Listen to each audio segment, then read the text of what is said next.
Hi, I'm Ashley Greensmith, Registered Clinical Counselor with Parallel Wellness Burnaby. Today I'm here with Paul Sweatman of Dignified Divorce Vancouver, and we're going to talk about separation and divorce mediation.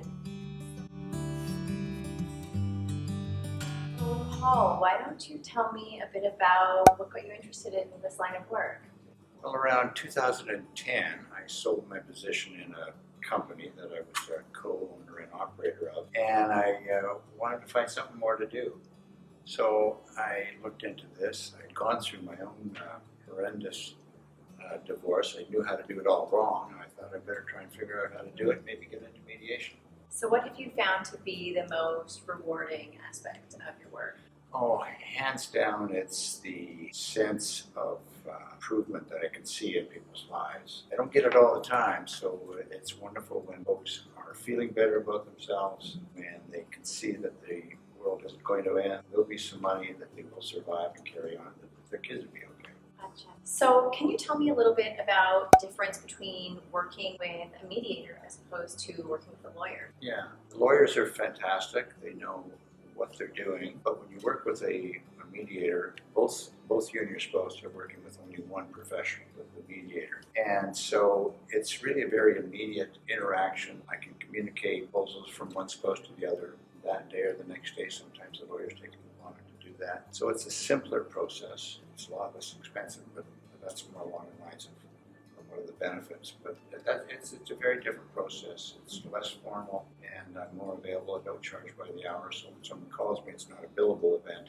So can you tell me a bit about what it is that you do when you're working with couples? Well, the objective is to create a mediated separation plan. That's what I call it. Some folks in BC call it a memorandum of understanding. To me, that doesn't describe it properly. I want to resolve every single issue that needs to be resolved, all financial, all parenting issues. So we have to go through full financial disclosure, put together a division of matrimonial property, debt. It's all shareable property and debt. Once we get that done, then we move on to support payments, spousal and child support payments. And if there's a parenting plan needed, then we do that as well. That's it. It's aimed at writing that down, then going to the lawyers to get it written up as a separation agreement. At what point during divorce or separation should a mediator be contacted?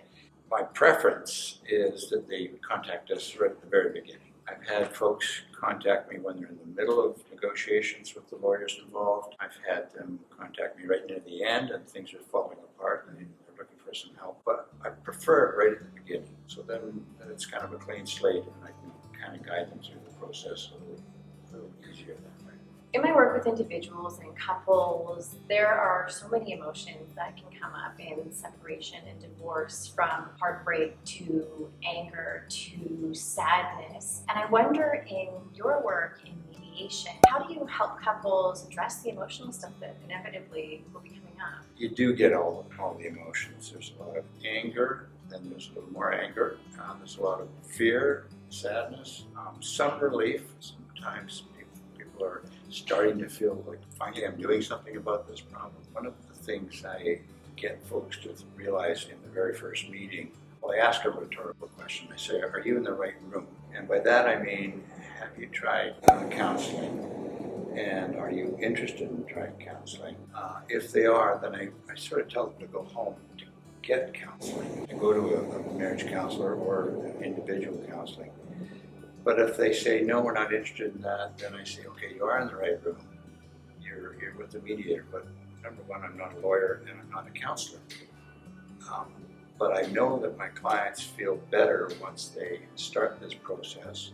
And certainly you can tell me anything you want to tell me. It's all confidential. So when they are upset, you know the emotions that they're going to go through. There's fear, anger, frustration. I let them tell me about it. I don't shut them down at all. But I think what my job is, in fact I know what my job is, it's to direct them back to what we're trying to do. So I get to be sort of the practical guy. Let's say, yes, I understand that she did something that's very upsetting for you, that your kids are reacting in a way that you're worried about. We'll get to that. Right now, I want you to focus on these three things. They're very practical things, financial things, getting full financial disclosure, all the information that I need to put their plan together. So I guess I'm not as good at addressing their emotional needs as you folks are, and that's one of the things I'm working on, to encourage more and more folks to come to counselors because they need it. So it sounds like you're able to hold space for the emotions that a couple might bring. That's and at the same time, I suppose it must bring them a sense of relief to also have that focus on the things that they're going to want to be able to work through in the separation or the divorce. Yeah, I find that they have a sense of relief once they start focusing on the practical things. Those that take a long time to come to that, those are the tough ones. Those are the ones I kind of have to drag into the reality of the future. It's coming along rather quickly. So something people might have a question about is, do they need to be having an amicable separation or divorce in order to seek a mediator? If I waited for only amicable folks, I would not have a business. I'd have to find something else to do. No, they don't have to be amicable. It's great when they are, and sometimes it's amazing how amicable they are. You sort of think, why? What's the problem? You guys should probably work this out. Say that, but I might feel it. Mm-hmm. No, they don't. I can deal with low conflict, high conflict. It's the heat of the kitchen, and that's the way it goes. Do you find, since you're working with couples on a really personal level, that you ever take sides? Oh, that's the death of mediation. You just can't do that. I'm human. I can see sometimes where one spouse is trying to overpower the other spouse, which is not an attractive thing. So I have a response to that, but I work hard to keep my responses just on a professional basis. If one party is trying to overwhelm the other, I work to balance the situation so that both parties are getting an equal opportunity to express what they need to tell me.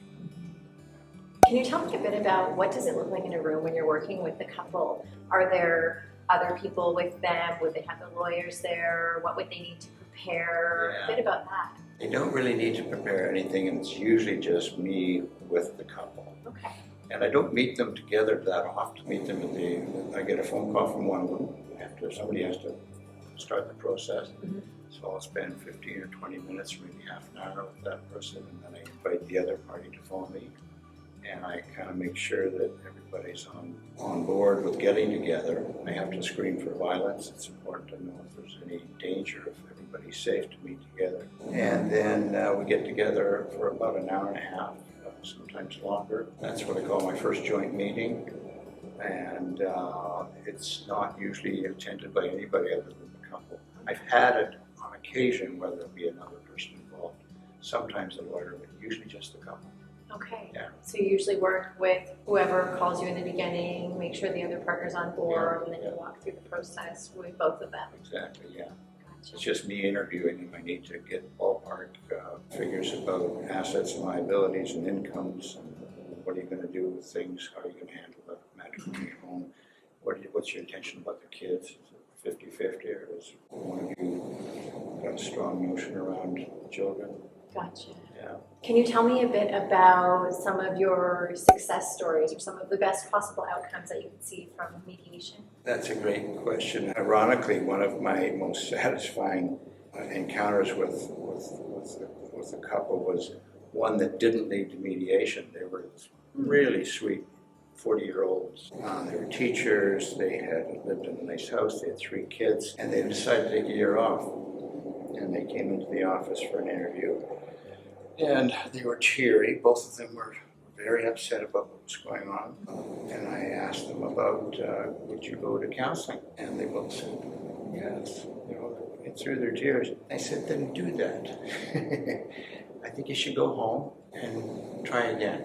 And they almost thanked me for that advice, and I never heard from them again. So I'm assuming that was a successful mediation. It wasn't a formal mediation, but I was pleased that they gave it another try. They were just having a spat, I think. Big one, but the other ones are, the successful ones are when they do complete the whole process, they understand what the future is going to be like, they're not overly nervous about the financial aspects, and the kids are going to be fine. That's a great experience to deliver that and help them through that. It sounds like that's probably the ideal outcome It is. for everyone who you Yeah. work with. Doesn't always happen. You don't always get thanked, but it's nice when you see it. I don't have to get thanked. It's not about me, but it's nice to know that you did your job and you gave them a fair and reasonable plan that they can go forward with the lawyers. Mm-hmm. Yeah. Exactly. Yeah. So can you tell me something that people might be interested to know about is, you mentioned that oftentimes one half of a couple contact you first. I wonder, people might be seeking out that kind of information before they've talked to their partner about separation or divorce. And can you walk me through how you might talk to a partner who hasn't given this information? How do they share that news with their partner and have that hard conversation? It's a really important moment in their lives for sure. My recommendation to them is to plan it, write it down, rehearse it, make sure when you want to raise the issue of separating from your spouse that there's no drugs or alcohol involved. The kids are taken care of, so there's not going to be any distractions. I would suggest you sort of at least keep about an hour or so available. It might take 2 or 3 minutes, but it could take a lot longer. And to be gentle. A lot of couples still have a fair amount of compassion for the other spouse. They might even still be in love with them, Mm-hmm. but they just can't live together. And so that's a moment where I think if they can do it as well as they can with some compassion, and even if they don't feel a compassion, pretend you're feeling compassion. Do it in a respectful way. So you sort of check in with your partner. You say, is this a good time? If it's not, what is a good time? I want to talk to you about something. That's usually the Dead giveaway. dead giveaway. That it's, tell me, what do you want? What do you want to talk about? And then let them answer. You might not like what they say, but it's their truth, and you've got to respect it. And if it really gets extreme, then you probably have to withdraw. You probably have to say, well, let's let this sit for a bit. Let's go back to it tomorrow or the next day. There might be screaming, there might be irrationality, but it's real, and you just have to let it be. So people often assume that a divorce has to be messy, and I assume that it usually falls somewhere in a spectrum. So how do you help people through that? Yeah, you're right. Most people have an expectation that this is going to be completely miserable and messy, and it does not need to be that way. And I would say perhaps half the time it's not that way. Mediation certainly helps keep it less messy. I've no doubt about that. But you give them information. That always helps. People understand. They know what's going to happen. And you do tend to try and reinforce that it's going to be survivable. And there's a process. You emphasize the fact that we're going to go through steps. That reduces chaos, which is messy. If it's chaotic here, people are very upset. Yeah.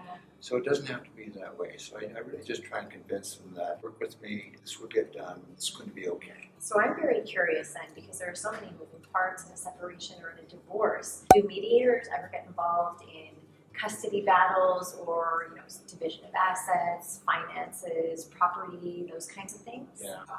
Thankfully, I've never been called to court. I've never been subpoenaed, and I'd love to keep it that way. I don't want to go there. If I ever get it there, it's probably in part due to I didn't do it right the first time, so they're having to redo it. But not very often. The agreement they signed with me, the agreement to mediate, states that I'm not a callable witness. That's really just for their purposes. But if a judge or someone lawyer wanted to call me, I'd have to attend.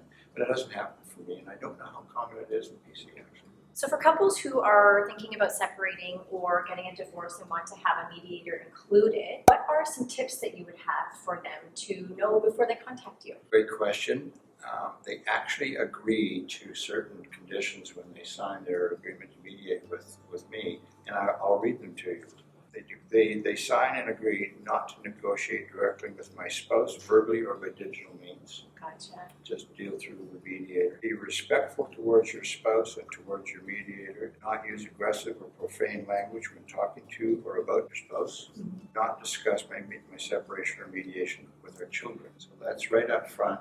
I think it takes them about a week to forget those things. I have to remind them of that. But that's just human nature.